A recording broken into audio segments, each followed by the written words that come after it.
viewer discretion is advised. This video contains a lot of talk of murder, rape, and it gets quite insane. Anyways, let's get into it. Hello everybody, welcome back or welcome to my YouTube channel. I am the host, ZacGaC, and today we will be reading the story, the Sacramento Vampire. Let's just jump right into it. Sometimes truth is stranger than fiction. The case of Richard Trenton Chase is a case which even the most deprived horror writers would struggle to create. Over the course of 4 weeks, spanning from 1977 to 1978, Richard Chase took the lives of 6 innocent victims in Sacramento, California. His murders gradually progressed in violence, beginning with drive-by shootings and culminating in acts of cannibalism, necrophilia, and extreme mutilation. But it wouldn't be the murders themselves which cemented Richard Chase as a real-life boogeyman. Instead, it would be Richard Chase's eccentricities and bizarre beliefs which he would be remembered for. He harbored a strange obsession with blood, claiming that his own was gradually turning to powder as a result of Nazi poisoning. He often claimed that his heart had stopped beating. He believed that the bones in his skull were gradually changing shape. He accused his own mother of repeatedly attempting to poison him. He once injected rabbit blood directly. Richard Chase wasn't a stable mind. He suffered from psychosis, schizophrenia, and extreme paranoia, and over time this manifested as brutal acts against anyone unlucky enough to find themselves in the wrong place at the wrong time. Born on May 23, 1950 in Santa Clara, California, Richard Chase was thrust headfirst into a life of misery. From a young age, Richard was physically abused by his father. His parents would violently argue, with Richard being the unlucky recipient of his father's rage once his mother fled the house. By his teenage years, he had developed a dependency on drugs and alcohol. From this point, his serial killer tendencies quickly developed. Richard began torturing and mutilating small animals, including cats he found around his neighborhood. By the age of 12, Richard displayed the 3 traits which are considered the blueprint for fledgling serial killers: bedwetting, animal cruelty, and arson. This picture, McDonald's triad.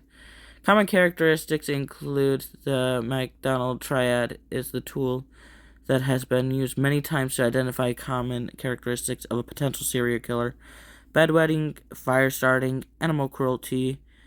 Animals can't fight back, can't speak, and are used to build up the offender's skills before starting on human beings. Interesting. Struggling with severe mental issues and unable to forge any kind of life for himself, Richard's situation only worsened when he became an adult. Alone in his apartment, he would eat animals raw. Sometimes he liquefied their internal organs and drank the residue. By his early 20s, Richard believed that his heart was shrinking, and consuming animal entrails would somehow keep him alive.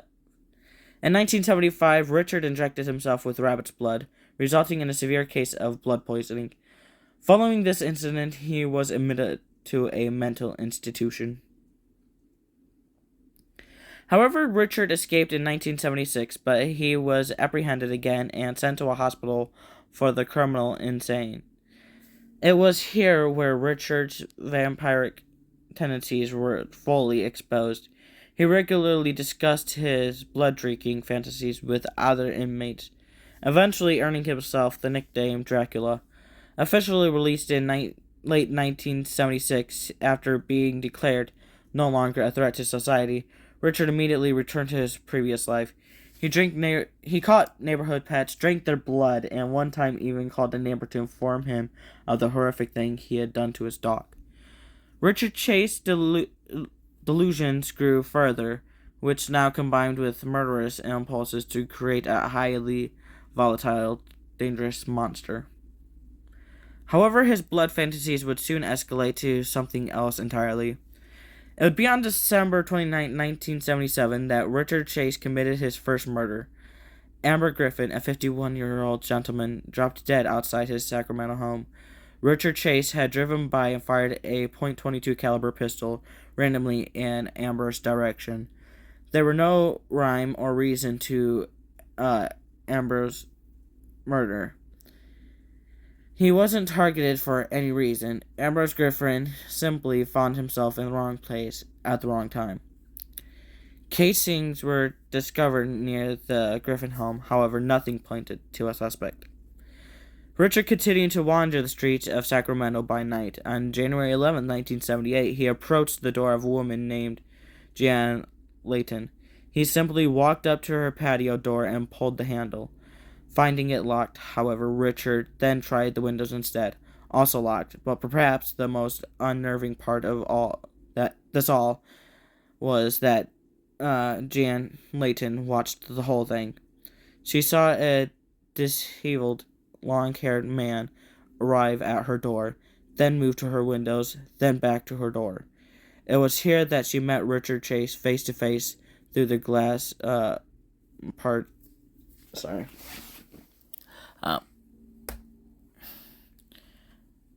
partition. But Richard gave nothing away. He stared into Jan's eyes, lit a cigarette, then walked away, later claiming that locked doors mean you aren't welcome. The same night, Richard did find an open door. The home belonged to Robert and Barbara Edwards. When they pulled onto their driveway after grocery shopping, a man exited their home by the rear window.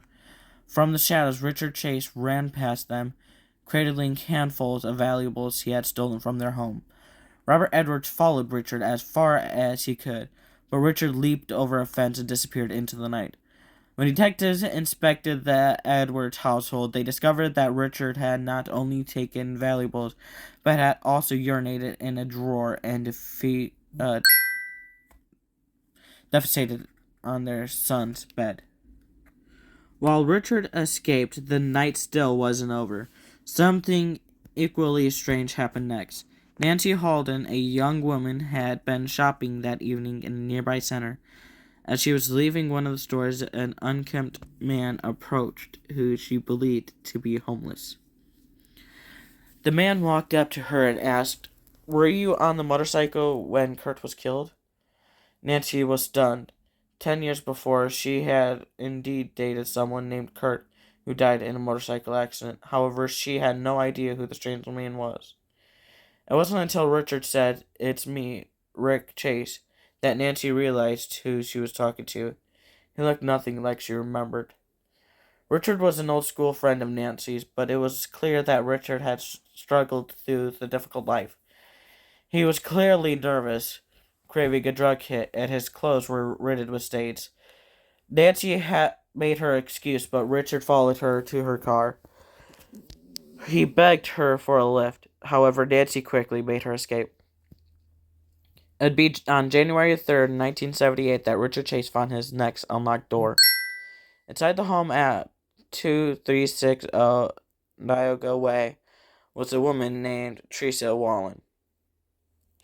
3 months pregnant and home alone, Richard entered the residence as Teresa was taking out her garbage. When she returned, Richard Blitz attacked her with the same .22 he used to kill his previous victim. One bullet entered her palm, and the second bullet through the peak of her skull. She fell to the floor, dying instantly. Alone with her corpse, Richard could now act out his disturbing fantasies without fear of interruption.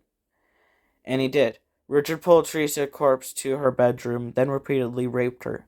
He mutilated her with a butcher's knife, stabbing her in the lungs, liver, stomach, and breast. He removed her left nipple, tore her pancreas, took out her kidney, and left her intestines hanging out of her body. He then collected her blood in a yogurt pot. He drank it, then smeared some over his face. But before he left, he dissected her body for her husband to find. Richard stuffed Teresa's mouth with dog feces he found outside. On January 27, 1978, Richard Chase reached peak rampage. It would be the night Richard Chase elevated himself from serial killer to mass murderer. He broke into the home of Evelyn Myroth, a 38-year-old woman. Evelyn was babysitting her 22-month-old nephew, David Ferreira. Also in the home was Evelyn's 6-year-old son, Jason, and a neighbor named Dan Murder. 4 people were home. None had come out alive. Richard walked into the hallway and shot Dan execution style in the head with his .22 caliber. Hearing the blast, 6-year-old Jason fled upstairs, where Richard followed him, eventually shooting him twice in the same. On the way, Richard also shot 22-month David in the head. Only Evelyn was left alive. Richard found her in the bathtub, clearly terrified by the multiple gun blasts. There, Richard shot Evelyn once.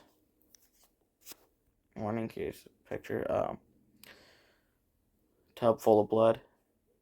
He then took her dead body into the bedroom where he sexually violated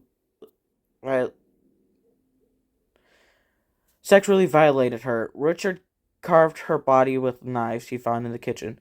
He stabbed her vagina, anus, exposed her intestines, attempted to remove an eyeball, and slashed the back of her neck. Once fully carved up, Richard drank her blood. But he didn't stop there. Seizing the corpse of 22-month-old David, Richard cracked open the boy's skull and ate parts of his brain. He took the infant's body home with him, castrating him and using his genitals as a straw to siphon blood from his body. He then disposed of his body in a box near a church. There's the box by the church. The news of the murders reached the mainstream press. Police and FBI appealed for information, and unfortunately for Richard, one person immediately suspected him: Nancy Holden, Richard's school friend who approached a few weeks earlier in a police report. It was mentioned that a strange man was near Teresa Wallen's home wearing an orange parka, and it was the same clothing Richard wore the day he spoke to police. Authorities checked out Richard Chase and found he matched the profile almost perfectly. The FBI visited Richard at his home with the intention of bringing him into custody. However, Richard wouldn't go quietly. He refused to open the door to them, so FBI officers pretended to leave the scene. In reality, they hid out of the sight and waited for Richard to come out. When he did, he was carrying a small box. The officers immediately apprehended him. Inside the box was piles of blood-stained clothes. They also discovered Meredith's wallet in Richard's pocket. While this was evidence enough to send him to trial, what they found in Richard Chase's apartment cemented his guilt. His walls and floor were caked with dried blood stains, as were his utilities. And animals' remains and internal organs were found in his fridge, alongside several human organs belonging to Teresa Wallen, Evelyn Meredith, and the young boy David. Richard Chase's game was over. After a short trial, Richard was found guilty of 6 counts of first-degree murder. He was sentenced to die in the gas chamber.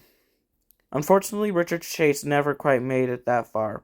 On December 26, 1980, he was discovered dead in his prison cell after overdosing on antidepressants.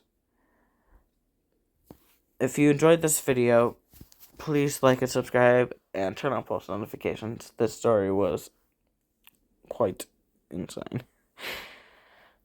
I hope you guys have a great day, and I will see you in the next video. Goodbye.